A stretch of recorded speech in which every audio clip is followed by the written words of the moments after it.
Hello everyone. Today in commerce classes we will be studying application of FIFO in perpetual system. वही method है FIFO जो आपने अभी सीखा था पीरियोडिक सिस्टम में, अब इसे परपेचुअल सिस्टम में सीखेंगे. Now we are to apply same technique. जो पहले आएगा इन होगा वो पहले आउट होगा और आपका जो इनिशियल लॉट्स हैं these will be sold, your latest lots will be left. Same approach हम जब परपेचुअल सिस्टम में अप्लाई करते हैं. सो क्या करते हैं, perpetual system says that you are to make a stock ledger. So you are making a stock ledger where in you are recording stock in, stock out etcetera. Suppose initially आपके पास balance था 100 units at 10. You purchased another say 200 units at the price of 11. ठीक है. Now perpetual system says that keep track of all the purchases. So यहाँ आप क्या करोगे, आप क्लब नहीं करोगे कि we had 100 units and then we purchase 200 units, so we have 300 units. Of course you have 300 units, लेकिन क्योंकि हमें ऑर्डर का ध्यान रखना है.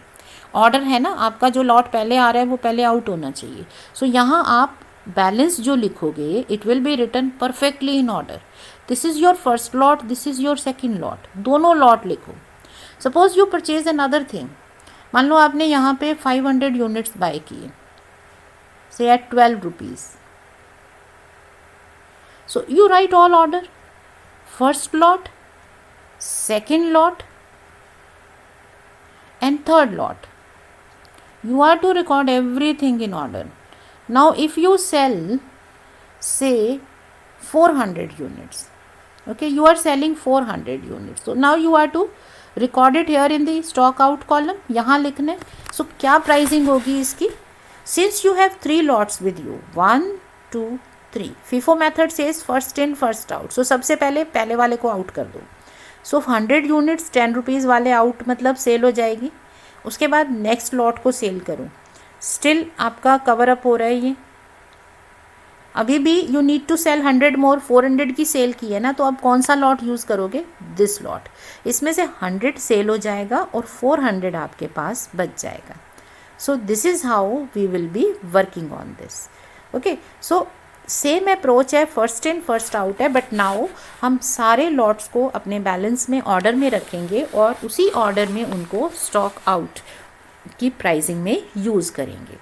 सो कभी भी ऑर्डर मिस नहीं करना, चीज़ों को क्लब नहीं करना है. You are to record them as it is. तभी आप ये FIFO LIFO मैथड्स अप्लाई कर सकते हो. So let us see this with a full fleshed question. Now this is your question. इसमें सारी परचेज सेल दे रखी है, ओपनिंग स्टॉक है, purchase sale cell purchase sale. So let us see how it works. हमें करना क्या है, calculate cost of inventory, cost of goods sold by applying FIFO. और उसके बाद आपको प्रॉफिट भी कैलकुलेट करना है. Selling price is 40. There won't be an issue क्योंकि हमारा जो स्टॉक लेजर है it gives us the value of inventory as well as cost of goods sold. बस हमें सिस्टम ध्यान में रखना है. So we'll record as we prepare a stock ledger as it is हम करेंगे. सबसे पहली चीज़ क्या है, हमारे पास ओपनिंग बैलेंस है. So where do we put this opening balance, we put it here in the balance. So यहाँ आप डेट सीरियल नंबर में क्या डाल दोगे, 1 April, opening balance 1000 units.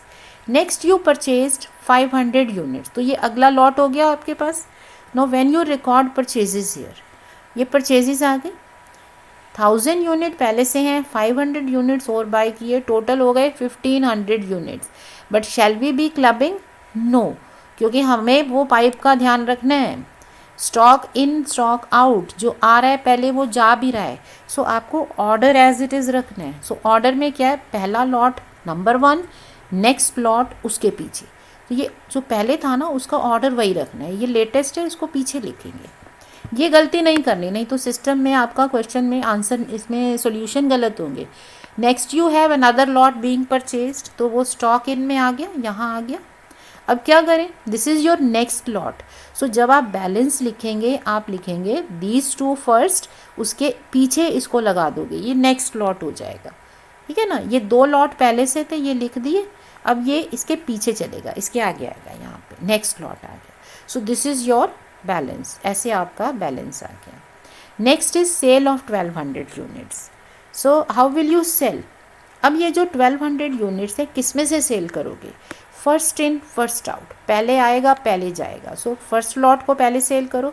So firstly ये 1000 यूनिट्स वाला लॉट जाएगा, but you still need 200 more.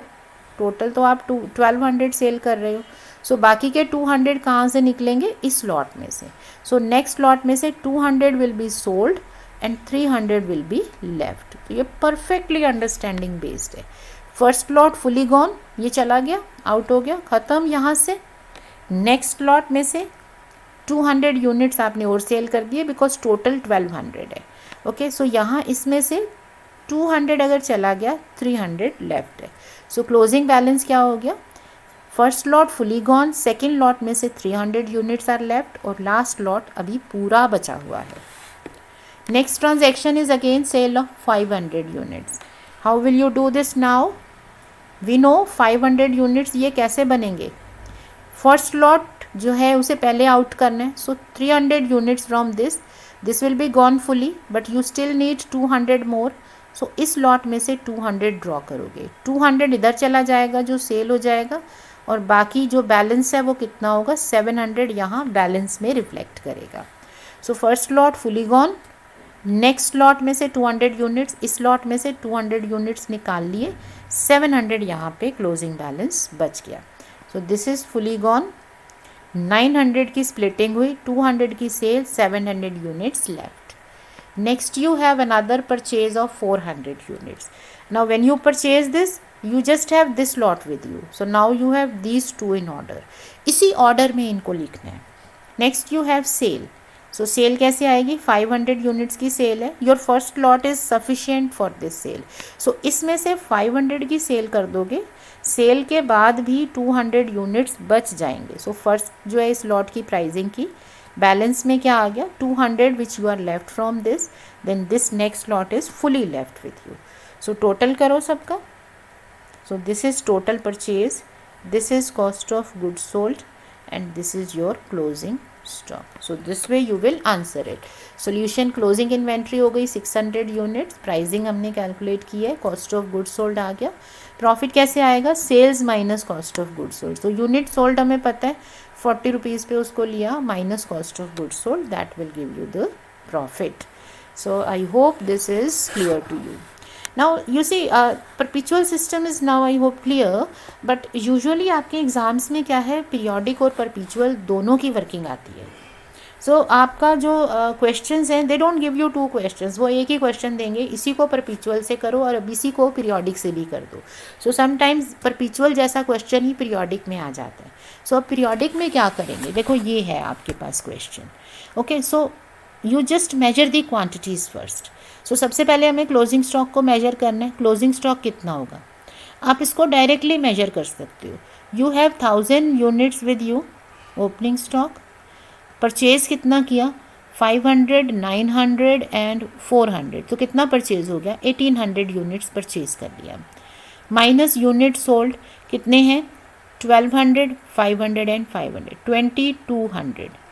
So you are having closing stock of 600 units. ठीक है, यही होता है ना पीरियोडिक सिस्टम। क्या कहता है? At the end of the year, at the end of the period which may be 6 months period, quarter और ईयर, आप क्लोजिंग स्टॉक को मेजर करते हो। So first of all we will measure closing stock.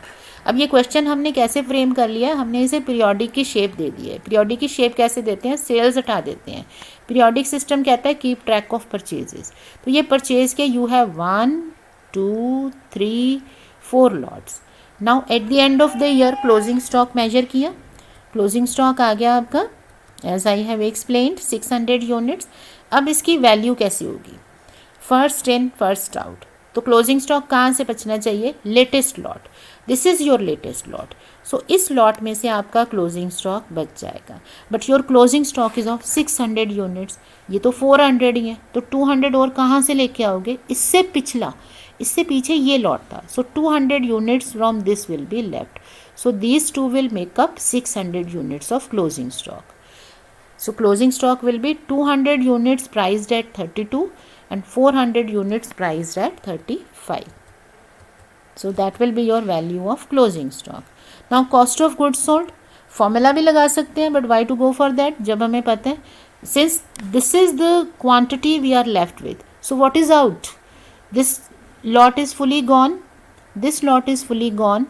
Out of this lot 700 units are sold. इसमें से हमें पता है ना 200 बच गए हैं, तो 700 सेल हो गई है. यही तो एजम्पशन होती है पीरियोडिक की कि जो नहीं है वो सेल हो गया.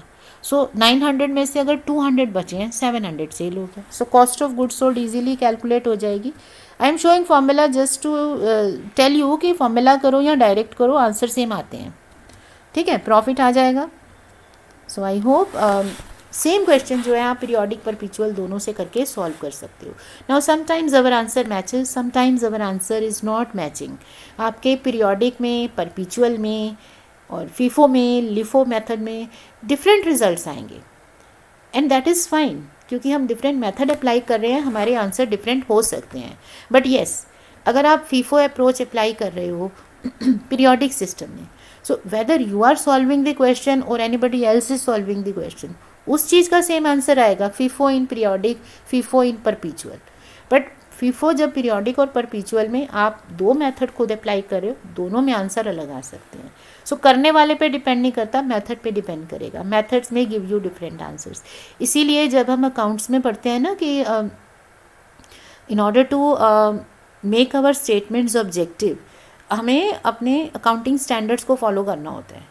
वो ये कहते हैं कि जो भी आप मेथड लो उसी को फॉलो करो year after year, so that आपके अकाउंट्स जो हैं वो they are not affected by the accountant. Accountant की मर्जी नहीं चलेगी कि वो जैसे मर्जी कैलकुलेशन कर दे और जो मर्जी मेथड लगा दे. आप पॉलिसी बनाते हो, इन्वेंट्री पॉलिसी, अकाउंटिंग पॉलिसी बनाते हो और उसी को फॉलो करते हैं.